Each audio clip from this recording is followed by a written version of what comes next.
మంచి blouse neck design చూపిస్తాను.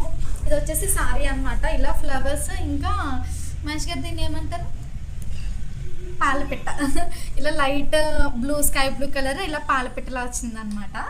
ఇదంతా సారీ. దీనికి బ్లౌజ్ వచ్చేసి ఇలా బనారస్ బుట్టీలా వచ్చింది.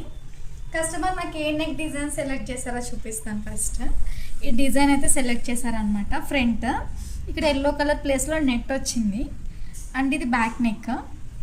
కస్టమర్ రిఫరెన్స్ పిక్ ఇది. ఇలా చేస్తే బాగుంటుందా దీనికని అడిగారు, బట్ చాలా బాగుంటుంది అందుకని నేను సేమ్ డిజైన్ చేశాను అనమాట. ఇది బ్లౌజ్ ఇలా బనారస్లో వచ్చిందనమాట. దీనికి కాంట్రాస్ట్గా నేను బ్లూ తీసుకున్నాను. అదే మన పాలపిట్ట కలర్ ఉంది కదా బ్లూ కలర్, ఇది ఈ కలర్ తీసుకున్నాను అనమాట.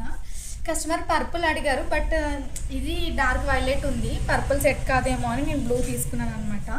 ఇది ఫ్రంట్ నెక్ బోట్ నెక్లో చేసాము. నెట్ డబల్ లేయర్ వేసాము అనమాట.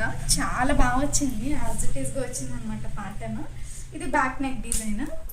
ఇది కూడా కంప్లీట్గా బోట్ నెక్. ఇలా కట్ ప్యాటర్న్ పెట్టి పైన ఇలాగ 2 లేయర్స్తో నెట్ వేసాము. దీనికి ఓపెనింగ్ ఇలా సైడ్ ఇచ్చామన్నమాట. జిప్ కూడా చాలా క్వాలిటీగా ఉంటుంది, ఎందుకంటే సైడ్ ఓపెన్ కాబట్టి తొందరగా మనకు ఫెయిల్ అవ్వకూడదు. ఇది వైకేకే జిప్ అనమాట. మీలో ఎవరైనా వేసుకున్నా ఎక్కడైనా స్టిచ్ చేయించుకున్నా ఇలాంటి జిప్స్ వేయించుకోండి, స్ట్రాంగ్గా ఉంటాయి, బట్ కొంచెం కాస్ట్లీ ఉంటుంది జిప్. ఇది ఎల్బో హ్యాండ్స్ పెట్టాం. హ్యాండ్స్కి బార్డర్ ఏది ఉందో అది హ్యాండ్స్కి పెట్టేసాం అనమాట. అండ్ ఈ బ్లౌజ్ నెక్ డిజైన్ ఎలా ఉందో కామెంట్ చేయండి. And more designs more videos కోసం నా ఛానల్ని సబ్స్క్రైబ్ చేసుకోండి.